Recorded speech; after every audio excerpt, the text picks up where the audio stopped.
क्या आप भी सीजीपीएससी या किसी अन्य कंपटीशन एग्जाम की तैयारी कर रहे हैं?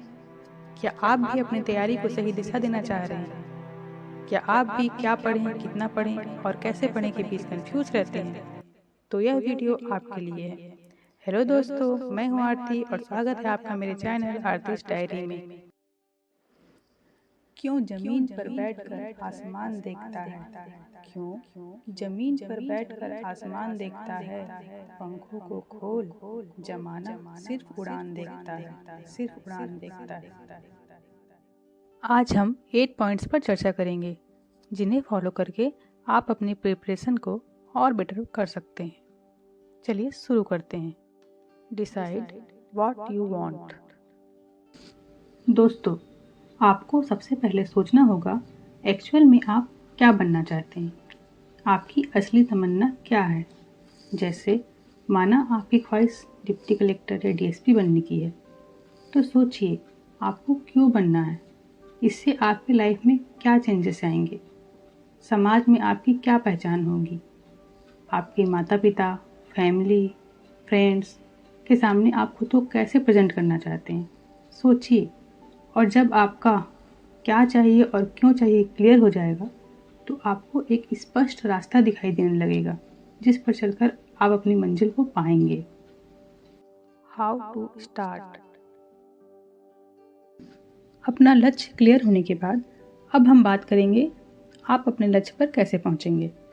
दोस्तों, किसी भी एग्ज़ाम का सबसे ज़रूरी पार्ट उसका सिलेबस होता है, जिस पर आपकी पकड़ होनी चाहिए। इसे हम 4 पॉइंट से समझ सकते हैं। पहला, आप कौन सा एग्ज़ाम दे रहे हैं, यूपीएससी, सीजीपीएससी या कोई और एग्ज़ाम। दूसरा, उस एग्ज़ाम का सिलेबस क्या है। दोस्तों, आपको अपना सिलेबस याद होना चाहिए। तीसरा, सिलेबस के किस पार्ट से कितने नंबर के क्वेश्चन आते हैं ये आपको पता होना चाहिए। चौथा, कॉमन सिलेबस।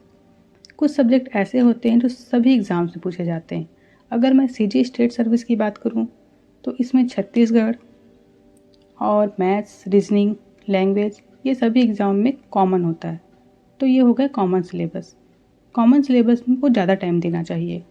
दोस्तों, अगर आप इस तरह से डिवाइड करके पढ़ेंगे तो आपको कन्फ्यूज़न नहीं होगा और आप इजीली अपना सिलेबस कंप्लीट कर लेंगे।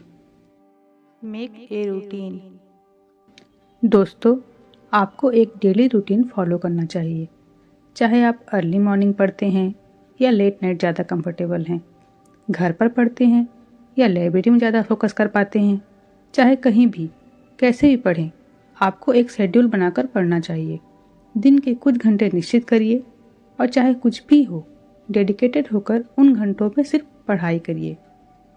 एक परफेक्ट रूटीन होने से दिमाग में सभी काम का व्यवस्थित टाइम टेबल सेट रहता है, जिससे बिना मतलब की उलझन नहीं होती और हर काम के साथ साथ पढ़ाई भी अच्छे से पूरी हो जाती है। Divide your syllabus. दोस्तों, किसी भी एग्ज़ाम का सिलेबस ही इतना बड़ा होता है, इतने सब्जेक्ट होते हैं कि हम कंफ्यूज हो जाते हैं।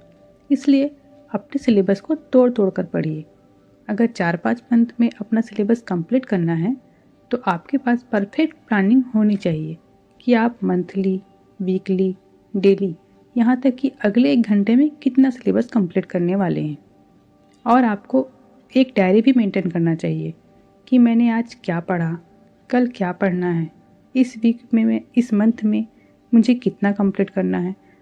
उस डायरी में मेंटेन करिए और इस डायरी का यूज़ रिवीजन के समय कीजिए। प्रॉपर वे में तैयारी और सही रिवीजन ही सफलता का मूल मंत्र है। यह डायरी आपकी माइलस्टोन भी होगी और प्रोग्रेस रिपोर्ट भी। ऐसे में आप एक सही दिशा में तैयारी कर पाएंगे, जो कि हर एग्ज़ाम के लिए बहुत ज़रूरी है। इससे रिलेटेड अगर आपको डिटेल वीडियो चाहिए तो मुझे कमेंट बॉक्स में कमेंट करके ज़रूर बताइएगा। Consistency is the key. करत करत अभ्यास के जड़मति होत सुजान, रसरी आवत जाति सिल पर होत निशान। दोस्तों, पढ़ाई में कंटिन्यूटी बनाकर रखें। चाहे थोड़ा पढ़ें, लेकिन पढ़ें। हम इंडियंस के कैलेंडर में डेट कम और फेस्टिवल्स अधिक होते हैं और बाकी दिनों में किसी का बर्थडे, एनिवर्सरी, फैमिली गैदरिंग्स होते ही रहते हैं। जिनको आप चाह कर भी अवॉइड नहीं कर पाते। ऐसे में कुछ ऐसा करना होगा कि कंसिस्टेंसी बनी रहे। जब किसी दिन आपका पढ़ने का मन ना लगे तो खुद से ये सवाल करें, मैं ज़्यादा नहीं पढ़ सकता तो क्या हुआ, इतना तो पढ़ ही सकता हूँ। फिर कोई इजी सब्जेक्ट का इजी टॉपिक पढ़ें, जैसे लैंग्वेज के विलोम शब्द, पर्यायवाची, या मैथ्स के क्वेश्चन, या करंट की कोई न्यूज़ देख लें। कैसे पढ़ते पढ़ते आपको पता भी नहीं चलेगा और आपका मन लगने लगेगा और आप उस दिन का यूज़ कर लेंगे। आपका वो दिन खाली नहीं जाएगा। अपने सिलेबस और सब्जेक्ट से जुड़े रहें, भले कम पढ़ें लेकिन लगातार पढ़ते रहें। Practice old question papers. दोस्तों, आप अपने एग्ज़ाम से संबंधित पिछले साल के टेस्ट पेपर देखें, उनको सॉल्व करें।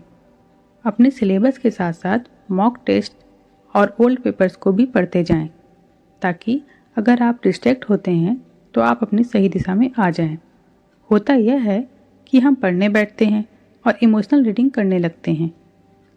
सिलेबस के कम ज़रूरी और बहुत ज़रूरी पार्ट को इक्वल टाइम देते हैं। ऐसे में हम जितना भी पढ़ लें एवरेज ही रह जाएंगे। इसलिए आपको बीच बीच में क्वेश्चन पेपर देखना चाहिए। इससे 2 फायदे होंगे। पहला, आप सही दिशा में सिलेबस वाइज पढ़ पाएंगे। दूसरा, आपकी क्वेश्चन सॉल्विंग प्रैक्टिस भी होगी।